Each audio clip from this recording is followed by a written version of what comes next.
Python YouTube channel එකට සම්බන්ධ වන ඔයාලා හැමෝටම සුබ දවසක්. ඉතින් second episode එකෙන් මම ඔයාලට කියලා දුන්නා Python වල operators use කරන්නේ කොහොමද කියන එකයි. input function එක use කරලා user inputs ගන්න විදියයි. ඉතින් අද tutorial එකෙන් input function එක තවදුරටත් කියලා දෙනවා වගේම if control structure එක කොහොමද Python තුල use කරන්න කියන එක පිළිබඳවත් කියලා දෙන්න යන්නේ. අපි යමු අද tutorial එකට. if control structure එහෙම නැත්නම් if condition එක අපි ක්‍රම තුනකට programming වලදී use කරනවා. ඒ තමයි single if else, nested if කියන ක්‍රම තුන. if structure එකෙන් කරන්නේ යම්කිසි condition එකක් හරිද කියලා බලලා ඒකට අදාළව යම්කිසි දෙයක් සිදු කිරීම. ඒ කියන්නේ condition එක නිවැරදි නම් යම්කිසි දෙයක් සිදු කරනවා, condition එක වැරදි නම් වෙනත් දෙයක් සිදු කරනවා. එතන මෙතනදී ඔයාලට පේනලා දීලා තියෙන්නේ if else structure එක. ඉතින් the condition එක නිවැරදි නම් if block එක සිදු කරනවා, condition එක වැරදි නම් else block එක සිදු කරනවා. single if එකේදී සිද්ධ වෙන්නේ මෙන්න මේ else block එක අපි අයින් කරනවා. එතකොට ඉතුරු වෙන්නේ මේ condition එක නිවැරදි නම් සිදු කරන කොටස විතරයි. nested if වලදී සිදු වෙන්නේ conditions ගොඩක් check කරලා නිවැරදිම condition එක යටතේ output එක සිදු කිරීම. එතකොට එතෙන්දී nested if එකේ ක්‍රියාකාරීත්වය ඒක කොහොමද සිදු වෙන්නේ කියන එක පිළිබඳව මේ වීඩියෝ ටියුටෝරියල් එකේ ඉස්සරහට මම ඔයාලට කියලා දෙන්නම්. අපි යමු එහෙනම් මේ ස්ට්‍රක්චර්ස් තුන Python හරහා කොහොමද ප්‍රෝග්‍රෑම් කරන්න කියන එක පිළිබඳව කතා කරන්න. හරි. මෙතන මම මුලින්ම තව එක දෙයක් කියන ඕගලන්ට ඒ තමයි if ස්ට්‍රක්චර් එකත් එක්ක ගොඩක් වෙලාවට logical operators සහ comparison operators තමයි අපි use කරන්නේ. ඔයාලට දැන් මම ඩිස්ප්ලේ කරන ලින්ක් එකෙන් බලන්න පුළුවන් මොනවද logical operators මොනවද comparison operators Python වල අපි use කරන්න කියන එක. හරි. මෙතනදී මම m කියලා විචල්යක් අරගෙන තියෙනවා. මේ විචල්යට input function එක හරහා user මගින් value එකක් input කරන්න හදන්නේ. එතකොට input කරන value එක assign වෙන්නේ m කියන විචල්යට.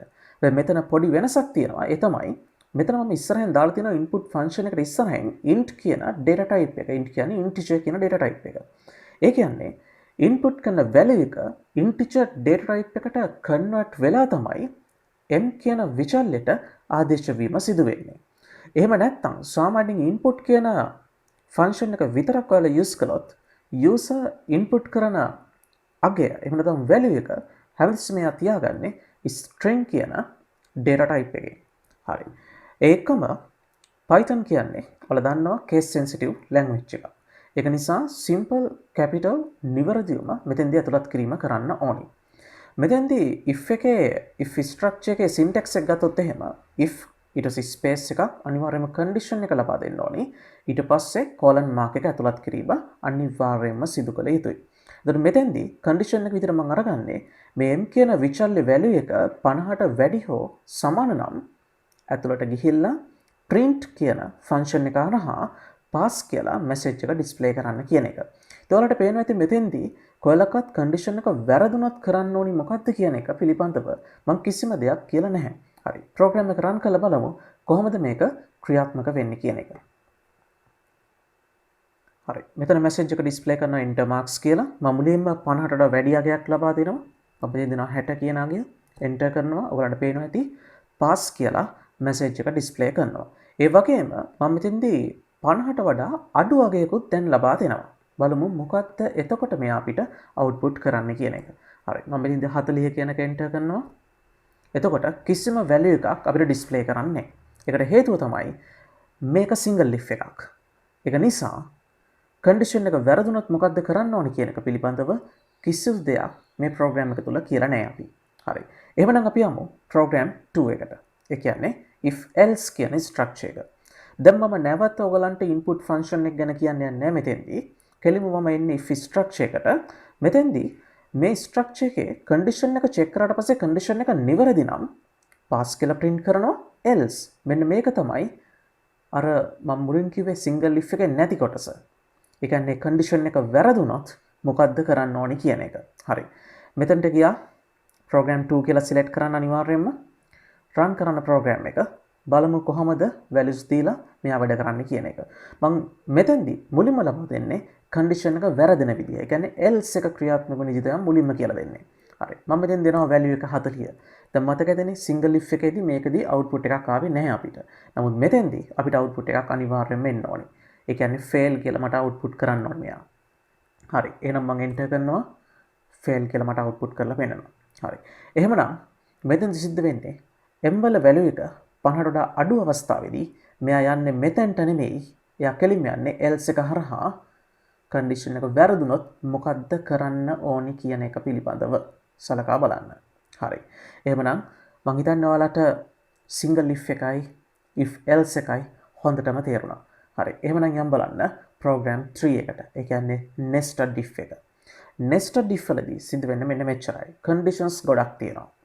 ඒ conditions වලදී අපි input කරන value එකට ගොඩක්ම සමාන condition එක මොකක්ද කියන එක යා select කරලා ඒ condition එක හරහා ලබා දීලා තියෙන දේ සිදු කිරීම තමයි මෙතෙන්දි වෙන්නේ. හරි.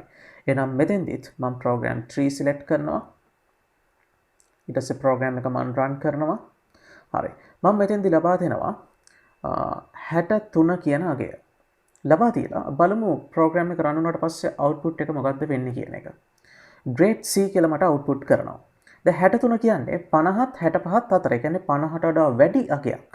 එහෙනම් මෙයා ගන්නේ හොඳම condition එක, සමානම condition එක, ගැළපෙනම condition එක.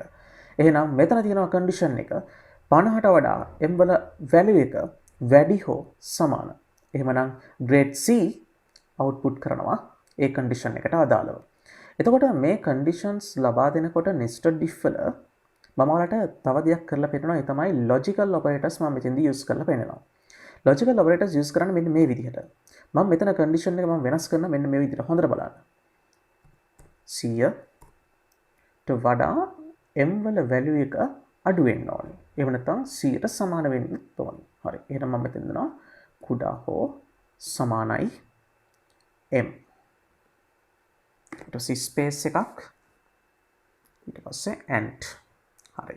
දැන් මෙතෙන්දි කියලා තියෙන්නේ m වල value එක 100 හෝ 100ට අඩු වෙන්න ඕනි. ඒ වගේම m වල value එක 75ට වැඩි වෙන්න හෝ සමාන වෙන්න ඕනි කියන එක. ඒ වගේම මම මෙතනත් ලබා දෙනවා මේ විදිහට. දැන් මෙතන උඩ condition එක 75ට සමානනේ. එහෙනම් මම මෙතන දෙනවා 75ට වඩා m වල value එක කුඩා වෙන්න ඕනි. and m වල value එක 65ට වඩා වැඩි වෙන්න ඕනි. එහෙම නැත්නම් 65ට සමාන වෙන්න ඕනි. හරි. දැන් මේ program එක අපි run කරලා බලමු කොහොමද logical operators, comparison operators මේ දෙකම එකට එකතු කරගෙන condition එක if තුල ක්‍රියාත්මක කරන්න කියන එක. හරි. program එක run කළා. හරි. දැන් මම මෙතෙන් ලබා දෙන අගයක් 83 කියන value එක. හරි. enter කරනවා. grade A කියන එක දෙනවා. එතකොට මොකද වෙන්නේ? මෙයා check කරනවා 83 තියෙන්නේ මේ range වලින්, මේ conditions වලින් කොයි එකට අදාළවද කියන එක. ඊට පස්සේ ඒ condition එකට අදාළව කියලා තියෙන දේ එයා සිදු කරනවා. හරි. එතකොට nested if එක, ඊට පස්සේ single if එක, if else එක කියන structures තුනම දැන් ඔයාලට හොඳටම පුළුවන්. හරි. එහෙනම් අපි මේ structures තුනටම අදාළව තව එක උදාහරණයක් අපි කතා කරමු. ඒ තමයි program 4. මෙතනදී මම අරගෙන තියෙන්නේ if else structure එක යටතේ program එකක්. ඉතින් මේකදී කරන්නේ current bill එකක් calculate කරන එක. ඉතින් මෙතෙන්දී variables ගණනාවක් මම අරගෙන තියෙනවා. HH number කියන්නේ household number එක. enter household number කියලා message එක display කරාට පස්සේ user input කරන value එක integer value එකක් විදිහට මේ variable එකට assign කර ගැනීම කරනවා. r past කියන්නේ past reading එක, r present කියන්නේ present reading එක. ඉතින් ඒ variables වලත් values assign වෙන්නේ අර මම මුලින් කියපු විදිහටම තමයි. හරි. ඊට පස්සේ units ප්‍රමාණය මෙතන calculate කරලා තියෙනවා. මොකද if structure යටතේ මම check කරන්නේ units ප්‍රමාණය. ඒක නිසා මෙතෙන්දී present reading වලින් past reading එක අඩු කරලා දැනට use කරලා තියෙන මේ month එකේ use කරලා තියෙන units ප්‍රමාණය මෙයා calculate කරගන්නවා. ඊට පස්සේ තමයි units ප්‍රමාණය conditions වලට අදාළව check කරන්නේ.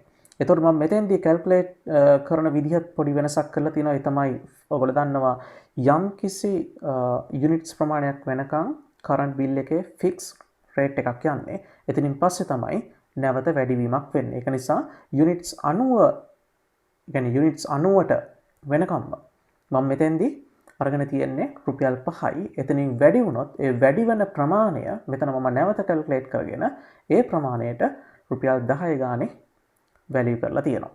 හරි. ඊට පස්සේ if එක යටතේ යුනිට්ස් ප්‍රමාණය 90ට වැඩි වුණොත් තමයි මේ විදිහට කැල්කියුලේට් වෙන්නේ.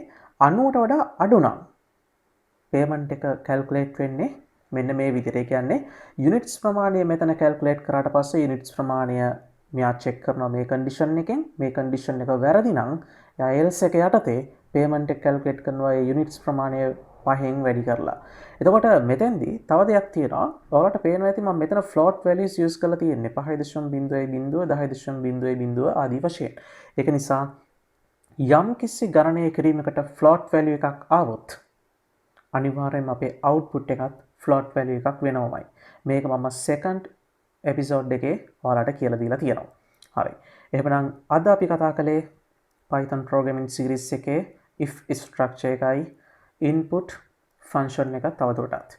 ඉතින් අපේ ඊළඟ එපිසෝඩ් එකේ ඔයාලට මම ගෙන එනවා while structure එක. ඉතින් තවමත් tech brain subscribe කළා නැත්නම් අනිවාර්යයෙන්ම subscribe කරන්න. අපි ඊළඟ වීඩියෝ එකෙන් හමු වෙමු.